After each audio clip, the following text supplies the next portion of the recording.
व्यक्तीची व्यक्तिसंपन्नता ही व्यक्तीच्या कर्तृत्वावरून ठरत असते, परंतु ती जेव्हा जातीवरून ठरवली जाते तेव्हा प्रत्येक व्यक्तीच्या नैतिकतेला ही गोष्ट कधीही पटू शकत नाही.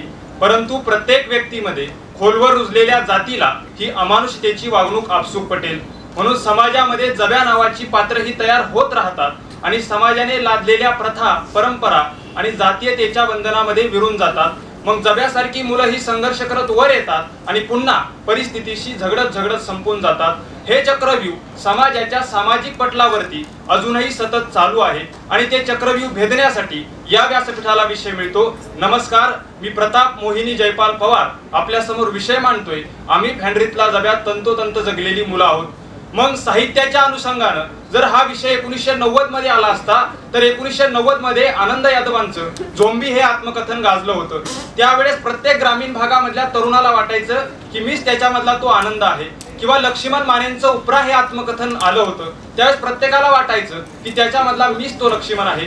किंवा कोल्हाट्याचं पोर म्हणून आत्मकथन आलतं, त्यावेळेस प्रत्येकाला वाटायचं की त्याच्यामधला मीच तो किशोर आहे. म्हणजे प्रत्येक कलाकृती ही तयार होते आणि ती त्या काळाचं, परिस्थितीचं प्रतिनिधित्व करत असते.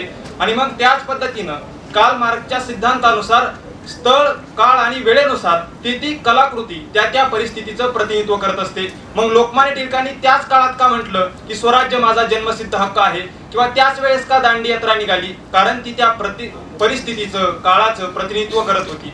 आणि म्हणून जब्या हे आपलं प्रतिनिधित्व करतोय, किंवा जब्याच्या मनामध्ये जे प्रेम अपेक्षित होतं किंवा जब्याच्या मनामध्ये जे प्रेम होतं ते त्याच्या मानसशास्त्रीय दृष्टिकोनातून त्याच्या वयाचं प्रतिनिधित्व करतं. आणि म्हणून आपल्याकडे खरं तर प्रत्येक जण हा प्रत्येकाला आतून वाटत असतं की आपल्याकडे कुणीतरी पाहावं.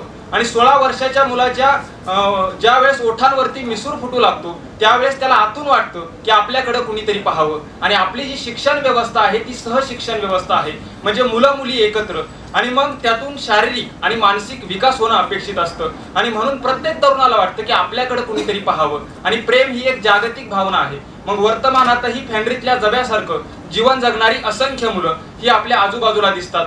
मग पारंपरिक पिढीजात जनावरांची कातडी काढण्याचा व्यवसाय करत असताना आणि व्यवसाय करून उदरनिर्वाह करत असताना 2016ला गुजरातमध्ये दलित युवकांना झालेली मारहाण, मला यातही फॅन्ड्रीतील जब्याचं जगणं वाटतं.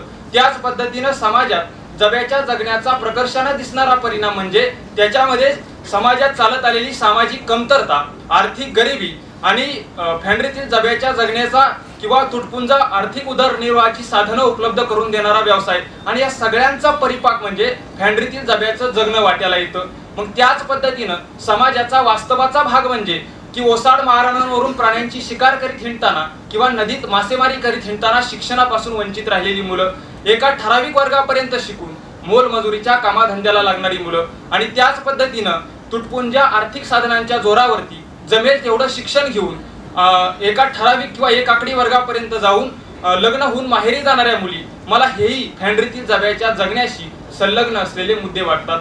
मग जब्याला जर शिक्षणासाठी, प्रेमासाठी एवढा संघर्ष करावा लागत असेल तर त्याच जातीतल्या मुलींचं, त्याच वर्गातल्या महिलांचं काय स्थान असेल? मग त्यांच्या संघर्षाचं, अडचणीचं मोजमाप कसं करायचं? किंवा त्याच्याही पलीकडे जाऊन ग्रामीण भागामध्ये बलुतीदारीचा व्यवसाय करत स्वतःचा उदरनिर्वाह करताना मुख्य प्रवाहापासून किंवा विकासाच्या मुख्य प्रवाहापासून दूर राहिलेली जी माणसं आहेत, मला हेही फॅन्ड्रीतील जब्याच्या जगण्याशी तंतोतंत जुळलेली उदाहरणे दिसून येतात. आणि त्याच पद्धतीनं पायल तडवी नावाची जी विद्यार्थिनी आदिवासी समुदायातून येऊन मेडिकलचं शिक्षण मुंबईमध्ये घेत असताना फक्त सामाजिक कमतरता असल्या कारणानं सहकार्यांच्या मानसिक त्रासास कारणीभूत ठरते आणि तिचं प्रकरण हे आत्महत्येपर्यंत जातं. मग मला यातही फॅन्ड्रीतील जब्याच्या जगण्याचा महत्वपूर्ण कंगोरा वाटतो. मग आजही समाजामध्ये जब्या का दिसतो? कारण आपल्यातली भेदाभेद ही आपण आपल्या मनातून, वागण्यातून बंद करू शकलेलो नाहीये. कदाचित मी जब्यासारखं जीवन जगलोही नसेल, परंतु आपल्यामध्ये एक सामाजिक संवेदनशीलता असते आणि त्यातून त्या असह्य वेदना आपल्यापर्यंत पोहोचत असतात. मग प्रत्येक तरुण हा प्रेमाशी निगडीत असतोच, नाही म्हटलं तरी. आणि प्रत्येक तरुणाला रुबाबदार राहावंसं वाटतंच, नाही असं नाही. आणि प्रत्येक तरुणाला स्वतःला एकदम समोरच्या समोर वेगळ्या पद्धतीनं मांडण्याची सवय असतेच. आणि मग प्रत्येक तरुणाला अन्याय झाल्यानंतर संघर्ष करावासा वाटतोच. म्हणजे संघर्ष हा इथे असणाऱ्या तरुणाचा अविभाज्य भाग आहे. म्हणजे तो टिळकांचा आहे, तो आगरकरांचा आहे, तो फुलेंचा आहे, तो आंबेडकरांचा आहे, आणि तो आपला पण एक आहे.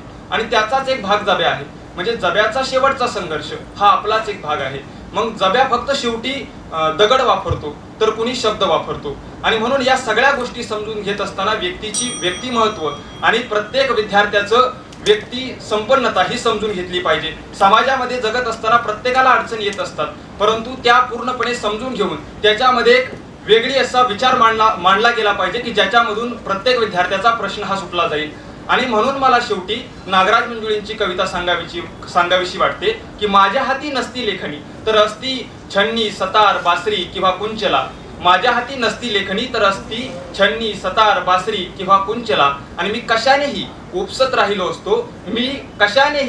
राहिलो असतो हा अतोनात कोलाहल मनातला. मनपूर्वक धन्यवाद.